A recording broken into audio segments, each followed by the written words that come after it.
తెలంగాణ రాష్ట్రంలో రాష్ట్ర ప్రభుత్వం అనేది పూర్తిగా విఫలమైంది. ప్రజలు చెప్తున్న మాట అది. సార్ మా గతంలో వరదలు వచ్చినాయి, వరదలు వచ్చినప్పుడు ముందుగానే అనౌన్స్మెంట్ చేసిండ్రు, వచ్చి మీరు సురక్షిత ప్రాంతాలకు వెళ్ళాలి అని చెప్పి ప్రభుత్వ యంత్రాంగం అంతా కూడా సహకరించి, స్థానిక ప్రజాప్రతినిధులు అందరూ కూడా సహకరించి మాకు రక్షణ కల్పించిండ్రు. ఇంత నష్టం జరగలేదు మాకు. ఈసారి ప్రభుత్వం ఎక్కడుందో మాకు కనపడతలేదు ఈరోజు కూడా అని చెప్పి స్పష్టంగా చెప్పాను. నిన్న ముఖ్యమంత్రి గారు వస్తే కనీసం దిగొచ్చి మమ్మల్ని ఒక మాట అడుగుతాడేమో అని అనుకున్నాం. కానీ మేము మొత్తుకుంటున్నా, అరిసి మా గోడు వెళ్ళబోసుకుంటున్నా వినకుండానే వెళ్ళిపోయినరు. పోలీసుల్ని మమ్మల్ని అడ్డగించిండ్రు అని మాట చెప్పినారు. ఉదయం నుంచి ఇప్పటి వరకు ఖమ్మంలో ఏదైతే మా బీఆర్ఎస్ పార్టీ ఆధ్వర్యంలో ప్రజలకు సాయం చేసే కార్యక్రమం జరుగుతుందో దాన్ని చూడడానికి, దాన్ని మా నాయకులను ఎంకరేజ్ చేయడానికి కేసీఆర్ గారి ఆదేశాల మేరకు ఇవాళ హరీష్ రావు గారు, సబితా ఇంద్రారెడ్డి గారు, మిగతా శాసనసభ్యులతో కలిసి మేము ఖమ్మం వచ్చినాం. నల్గొండలో చూసినాం. నల్గొండలో సూర్యాపేట జిల్లాలో స్పష్టంగా రైతులే చెప్పిండ్రు, నిన్న మీడియా మిత్రులకే చెప్పిండ్రు, ఇది కేవలం ప్రభుత్వ వైఫల్యం. వాస్తవానికి ఎస్కేప్ ఛానల్ అనేది ఎమర్జెన్సీ కొరకే పెడతారు, కానీ దాన్ని కూడా సీల్ చేసి పెట్టడం అనేది ఒక దుర్మార్గమైన పని. ఇది ఎవడు కూడా చేయడు, బుర్ర ఉన్నవాడు ఎవడు కూడా చేయడు, బాధ్యత ఉన్నవాడు ఎవడు చేయడు. చేసిన వాళ్ళు కనీసం దాన్ని తీసేయలేదు, దాంతోనే తెగిపోయింది కాలువని మాట చెప్పారు. ఖమ్మంకి వచ్చిన తర్వాత ఎక్కడికి వెళ్ళినా, ఏ బజార్కి వెళ్ళినా ముఖ్యమంత్రి గారిని వెళ్ళిపోమ్మని చెప్పిన ప్రజలు మరి హరీష్ రావు గారి నాయకత్వంలో వచ్చిన బీఆర్ఎస్ టీంకి బ్రహ్మాండంగా స్వాగతం పలికిండ్రు. చెప్పిన వాళ్ళ బాధలు చెప్పుకున్నారు. సార్ చెప్పండి, కొట్లాడండి, ప్రభుత్వం తరఫున మేము మొన్న పొరపాటు చేసుకున్నాం. ఒక గూండా, ఒక రౌడీ షీటర్ మిక్కిలినేని నరేందర్ అనబడే వాడి నాయకత్వంలో 5-6 వచ్చి దాడి చేసి, ముందు అజయ్ గారి కారు మీద దాడి చేసి దాన్ని బలగొట్టడమే కాకుండా ఏ కారులోనైతే హరీష్ రావు గారు ముందు వస్తున్నారో హరీష్ రావు గారి పైన దాడి చేసిన పద్ధతుల్లో రాయి తీసుకొని దాడి చేసి కారు దాన్ని బలగొట్టడమే కాదు, మా పైన కూడా దాడి చేసే ప్రయత్నం చేసిండ్రు. మేము ఈ దాడిని తీవ్రంగా ఖండిస్తూ ఉన్నా. ఎట్టి పరిస్థితుల్లో కూడా ఆ గుండాలపైన సరైన చర్యలు తీసుకోకపోతే వదిలిపెట్టే ప్రశ్న లేదు. ఈ గుండా దాడులు దీంతో భయపెట్టిస్తా అని చెప్పి రేవంత్ రెడ్డి ఉప ముఖ్యమంత్రి మంత్రులు అనుకుంటే మీ తెలివి తక్కువతనం అవుతుంది. ఈ రౌడీయిజం, ఈ గుండాయిజంతో ప్రజల్ని అణిచిపెట్టి పరిపాలించిన వాడు ఎవ్వడు కూడా కొత్త. మీరు చాలా చిన్న ఆకు రౌడీలు. మీరు గతంలో పోయిన నియంత్రణ ముందట చాలా చిన్న వాళ్ళు మీరు.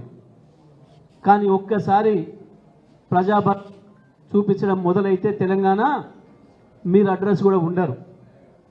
చిల్లర వేషాలు మానుకో రేవంత్. ఇప్పటికైనా ప్రతి సందర్భంలో ప్రజలందరూ కూడా విజ్ఞప్తి చేస్తా, మీడియా మిత్రులు కూడా విజ్ఞప్తి చేస్తున్నా, ఏదైనా ఒక సమస్య రాగానే దాన్ని పక్కదారి పట్టించడం కొరకు హింస వైపు తీసుకుపోయే ప్రయత్నం చేస్తున్నాడు. మొన్న మొదటి రోజు సిద్దిపేటలో ఒక పథకం ప్రకారం పోలీసులు వెంట ఉండిపోయి 2-3 కాంగ్రెస్ రౌడీలను తీసుకుపోయి హరీష్ రావు గారికి ఆఫీసు మీద దాడి. తెల్లవారి మళ్ళీ రుణమాఫీ విషయంలో ఫెయిల్ అవుతున్న విషయం బయటకు వస్తుందని చెప్పి కొండారెడ్డిపల్లికి వెళ్ళిన విలేకరుల పైన దాడి చేయించింది. ఇవాళ స్వయంగా ఖమ్మం వస్తే ప్రజల్ని కలిసి వాళ్ళ బాధలు విని వాళ్ళకు ధైర్యం చెప్తుంటే స్వయంగా హరీష్ రావు గారు, మేము 4 మాజీ మంత్రులం, శాసనసభ్యులం, ఎంపీలం, ఎమ్మెల్యేలం ఉన్న బృందం పైనే దాడి చేసే స్థితికి, హీనమైన స్థితికి దిగజారినమంటే అది నీ పిరికితనాన్ని తెలియజేస్తుంది తప్ప నువ్వేదో గొప్పోడి మొనగాడు అనుకోకు. తుమ్మల నాగేశ్వరరావు గారు చాలా నీతులు చెప్తావు, స్పందించు. ఇవాళ జరిగిన రౌడీజం మీద నీ శిష్యుడేవాడు, రౌడీజం చేసినవాడు. ఈ రౌడీజంతో భయపెట్టిస్తావా ఖమ్మం ప్రజల్ని? దేనికి వచ్చింది మీకు ఏడుపు? మొన్న రాత్రి నుంచి ప్రజలు ఇక్కడున్న స్థానిక శాసనసభ్యుడిని అజయ్ కుమార్ని గుర్తు చేసుకుంటున్నారు, మాజీ శాసనసభ్యుడు, మాజీ మంత్రిని కేసీఆర్ని గుర్తు చేసుకుంటున్నారు. ఇట్లాంటి వరదలు వచ్చిన సందర్భంలో గతంలో మాకు అన్ని విధాలు ఆదుకున్నారు, మా వెంట నిలబడరు అని చెప్పి ప్రజలు స్వయంగా చెప్పారు. మీ ప్రభుత్వం మొద్దు నిద్రలో ఉండగానే ఆ ప్రజలు చెప్పిండ్రు కాబట్టి, ఆ ప్రజల ఆక్రందనలు విన్నారు కాబట్టి మీ పిఏలో మీ ఇంకో ఎవరో లేపితే లేచి వచ్చాం. అప్పటిదాకా ఈ రాష్ట్ర ప్రభుత్వం మొద్దు నిద్రలో ఉంది. మంత్రి, ఉప ముఖ్యమంత్రి, మంత్రులందరూ కూడా నిద్రలోనే ఉన్నారు. ప్రజల దాడి, ప్రజల మాటలు విన్న తర్వాతనే లేచి వచ్చిండ్రు. ఇవాళ ప్రజల్లో వ్యతిరేకత వస్తుందని, దాన్ని రౌడీజంతో అణిచివేస్తామని, ఖమ్మంలో కూడా రౌడీజంతో అణిచివేస్తామనుకుంటున్నారా మీరు? ఖమ్మం ప్రజల చైతన్యం ఏందో తెలుసు, మీరు చాలా సందర్భాల్లో చూసారు. బంద్ చేయండి, ఇటువంటి చిల్లర వేషాలు బంద్ చేయండి. నేను ఈ జిల్లాలో ఉన్న 3 మంత్రులు డిమాండ్ చేస్తున్నా, మీకు ఏమాత్రం చిత్తశుద్ధి ఉన్నా ఆ దాడి వెనకాల మీరు లేకుంటే వెంటనే ఆ దుర్మార్గుల్ని వెంటనే అరెస్ట్ చేయాలి, ఆ గుండాలను వెంటనే అరెస్ట్ చేయాలి. పైగా కాన్వాయ్ ముందు నడుస్తున్న మా కార్యకర్తను కారు కిందకి నెట్టి ఆయనకు చంపే ప్రయత్నం చేశారు. ఆ గందరగోళంలోనే హరీష్ రావు గారి మీద దాడి చేసే ప్రయత్నం చేశారు. పోలీసుల సాక్షిగా ఇటువంటి దాడులతోని మమ్మల్ని నేను భయపెట్టిస్తామనుకుంటే, మేమేదో వెనుకకు పోతామనుకుంటే మీ భ్రమ అవుతుంది. తప్పకుండా మీ వెంట పడుతూనే ఉంటాం, మీ వైఫల్యాన్ని ఎండగడుతూనే ఉంటాం, తెలంగాణ ప్రజల్ని జాగృతం చేస్తూనే ఉంటాం. ఏ పరిస్థితులు కూడా మిమ్మల్ని వదిలిపెట్టాం. గుర్తుపెట్టుకోండి, ఈ చిల్లర పనులు మానుకోండి. ప్రతి సందర్భంలో వైఫల్యం చెందినరు, అన్ని విషయాలలో ప్రతి విషయంలో మోసమే చేస్తున్నారు ప్రజల్ని. రమ్మని మాట్లాడింది నువ్వే. కేసీఆర్ వస్తలేడు, మేమొస్తేనే భయపడి లాగులు తడుస్తున్నాయి. మీకు ఇంకా కేసీఆర్ కావాలన్నా? మీకు కేసీఆర్ వస్తే ఎట్లా ఉంటుంది వాళ్ళ ఖమ్మం ప్రజలు?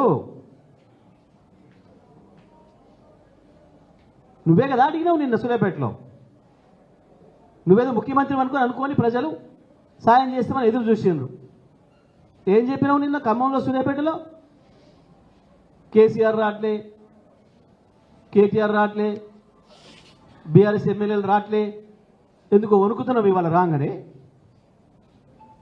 వచ్చింది నలుగురమే కదా, ఎందుకు వణుకుతున్నావు అప్పుడే?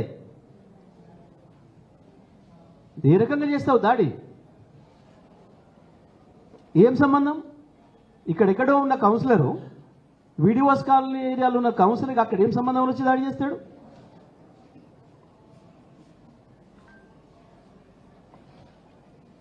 ముందు ప్రజల మీద దాడి చేసిరు, ఒకరి తలబలు కొట్టినరు. స్థానికంగా ఉండే ప్రజలు వచ్చి మాట్లాడుతుంటే వెనుక నుంచి రాళ్ళేసి, తర్వాత ఒక కార్పల కొట్టినరు.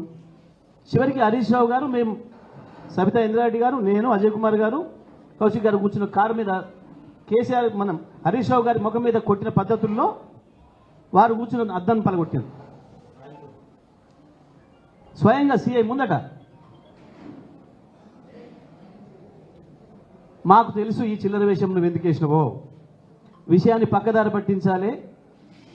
వరదల విషయంలో మీ వైఫల్యాన్ని దాచిపెట్టుకోవాలి. ప్రజల నుంచి దృష్టి మరల్చాలి. స్వయంగా మేము బీఆర్ఎస్ ఎమ్మెల్యేల మీదే దాడి చేసినామని చెప్పి ఏదో భయపెట్టాలి అన్న మీ చిల్లర ఆలోచన ఇది మమ్మల్ని ఏం భయపెట్టలేదు, మమ్మల్ని ఏం ఆపలేదు. ఖమ్మంలో మా నాయకుల్లో, మా కార్యకర్తల్లో, ఖమ్మం ప్రజల్లో కూడా భయపెట్టలేరు. ఈ రకంగా మానుకోండి, ఈ చిల్లర వేషాలు మానుకోండి. ఇప్పటికైనా దాడులను మేము ఏమైనా ప్రోత్సహించలే, కేసీఆర్ గారు అన్నటువంటి రానియలే. ఇప్పటి కూడా మేమేం రానియం, మళ్ళీ మేమేం ప్రతిదాడులు చెయ్యం. ఏ పద్ధతులు చెప్పాలనో బుద్ధి ఆ పద్ధతుల్లో చెప్తాం, ప్రజలతో చెప్పిస్తాం మీకు బుద్ధి ప్రజల చేత. మేము ఖమ్మం సిపిని కూడా డిమాండ్ చేస్తూ ఉన్నాం, వెంటనే దానిపైన విచారణ చేసి జరిగిన దాడికి బాధ్యులు ఎవరో వాళ్ళపైన చర్యలు తీసుకోవాలి. దాంట్లో పోలీసుల పాత్ర కూడా ఎంత మేరకు ఉందో చూడాలి, విచారణ చేయాలి. మీరు కలిసే వచ్చిండ్రు, ఉదయం నుంచి తిరుగుతున్న మా వెంట ఒక్క పోలీసు వాళ్ళు లేరు. 4 శాసనసభ్యులు, మాజీ మంత్రులు వచ్చి తిరుగుతుంటే, మాజీ శాసనసభ్యులు, ఎంపీలు, ఎమ్మెల్యేలు బృందం తిరుగుతుంటే ఒక్క పోలీస్ కానిస్టేబుల్ కూడా లేని సందర్భంలో ఉదయం నుంచి ఇప్పటి వరకు ఎందుకు కాంగ్రెస్ గుండాలు దాడి చేసే సమయంలోనే పోలీసులు వచ్చిండ్రు? తెలుసుకొనే బదులుకొనే వచ్చిండ్రు.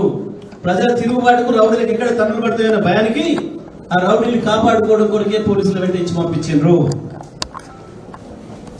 కానీ నిజంగా ప్రజల తిరుగుబాటు మొదలైతే ఈ పోలీసులు కూడా మిమ్మల్ని కాపాడలేరు, మీ రౌడీలను కాపాడలేరు, గుర్తుపెట్టుకోండి.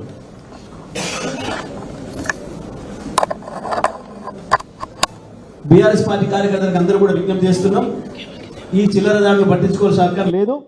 తప్పకుండా మనం అందరం కూడా ప్రజలకు అందుబాటులో ఉందాం. వరద బాధితులు ఎవరైతే ఉన్నారో వాళ్ళ సహాయ కార్యక్రమంలోనే ఉందాం. అందరం ఇదే బాధ్యతలో ఉందాం తప్ప ఈ చిల్లర విషయాల జోలికి మనం ఏం పోయే పని లేదు. వాటి గురించి పట్టించుకోవాల్సిన అవసరం లేదనే విషయాన్ని కూడా ఈ సందర్భంగా నేను తెలియజేస్తా ఉన్నాను.